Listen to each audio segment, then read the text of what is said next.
اللہ کے محبوب علیہ السلام نے ارشاد فرمایا، جب اللہ جل شانہ کسی کو پسند فرماتا ہے، کسی سے محبت کرتا ہے، اس کو قبولیت کے درجے پہ فائز المرام کرتا ہے، تو اس کے اوپر مصیبتوں کے پہاڑ ٹوٹنے شروع ہو جاتے ہیں۔ مصیبتیں، ابتلائیں، آزمائشیں یہ پیغمبروں کی زندگیوں کا حسن ہے، لیکن ان کی زبان پہ شکوے کا ایک حرف بھی نہیں آیا۔ تو یہ ابتلا، یہ آزمائش بندے پر ڈالی جائے تو یہ اللہ جل شانہ کی طرف سے اس بندے پر اللہ کی رضا کے حصول کی ضامن بنتی ہے۔ پھر اس کے بعد اس شخص کا روئے سخن کدھر ہے، اس ابتلا کے بعد اس کا انداز نظر کیا ہے، اس انداز نظر سے پہچانا جائے گا کہ یہ بندہ بارگاہ قدس میں قبول ہوا یا مردود ہوا۔ اور امتحان انہی سے لیا جاتا ہے جو آپ کے سسٹم میں داخل ہو، ورنہ کسی سے امتحان لیا ہی نہیں جاتا۔ موج کریں، زندگی گزاریں، بعد میں دیکھیں۔ اللہ کے محبوب نے ارشاد فرمایا، جب ایک شخص حاضر ہوا، اس نے کہا انی احبک، میں آپ سے پیار کرتا ہوں۔ تو آقا کریم نے فرمایا تم سوچ کے بولو تم کیا کہہ رہے ہیں۔ عرض کی حضور انی احبک، میں آپ سے پیار کرتا ہوں۔ تو حضور نے پھر فرمایا اچھی طرح سوچ لو تم کیا رہے ہیں۔ تو اس نے تیسری مرتبہ کہا حضور میں آپ سے پیار کرتا ہوں۔ تو آقا کریم نے فرمایا اگر مجھ سے پیار کرتے ہو تو پھر مشکلوں کے لیے تیار ہو جاؤ۔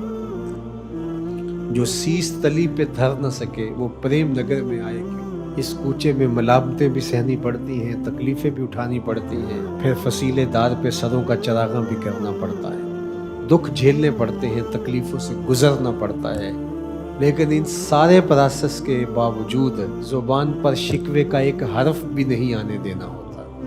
تو درد کا نصیب ہو جانا، مصائب کا آ جانا، تکلیفوں کا آ جانا، لیکن اس کے نتیجے کے اندر آپ کا رب سے تعلق گہرا ہو جائے تو یہ سمجھ لو کہ تمہارے رب نے تمہارے ماضی کے اعمال قبول کر لیے۔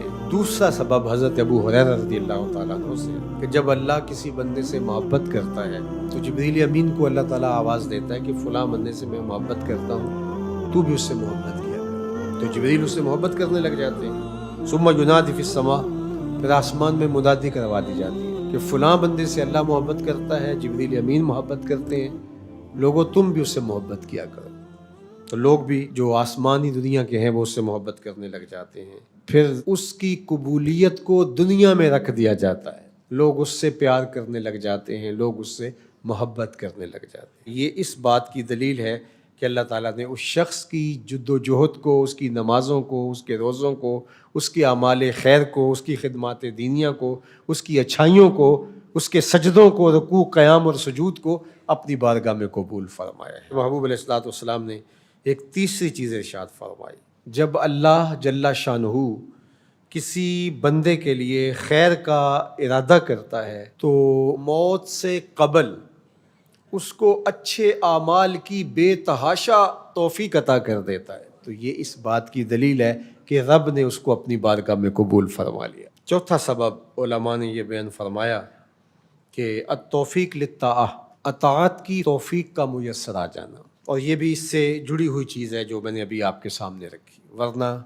کئی لوگ گھر سے نکلتے ہیں نیکی کے لیے تو رکاوٹ آ جاتی ہے اور واپس آ جاتے ہیں، اور کوئی لوگ ایسے ہوتے ہیں کہ وہ کسی کام کے لیے نکلتے ہیں، راستے میں نیکی کرنے کا موقع مل جاتا ہے۔ تو یہ ہے اللہ کی توفیق اور اللہ تعالیٰ کی عطا۔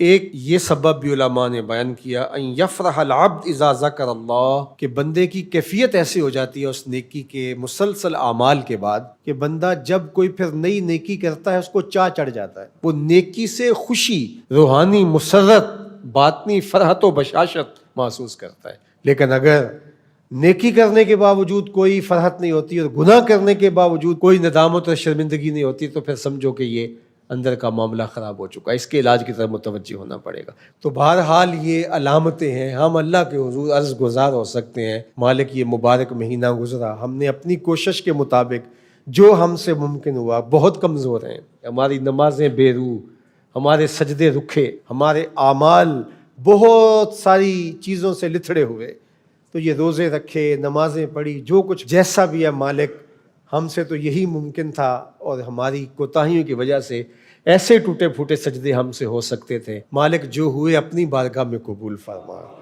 اور اللہ یہ علامتیں بھی ہمیں نصیب فرما، اور ہمیں باطن کی ستھرائیاں بھی، خیالوں کی پاکیزگیاں اور سوچوں کی عفتیں بھی نصیب فرما دے۔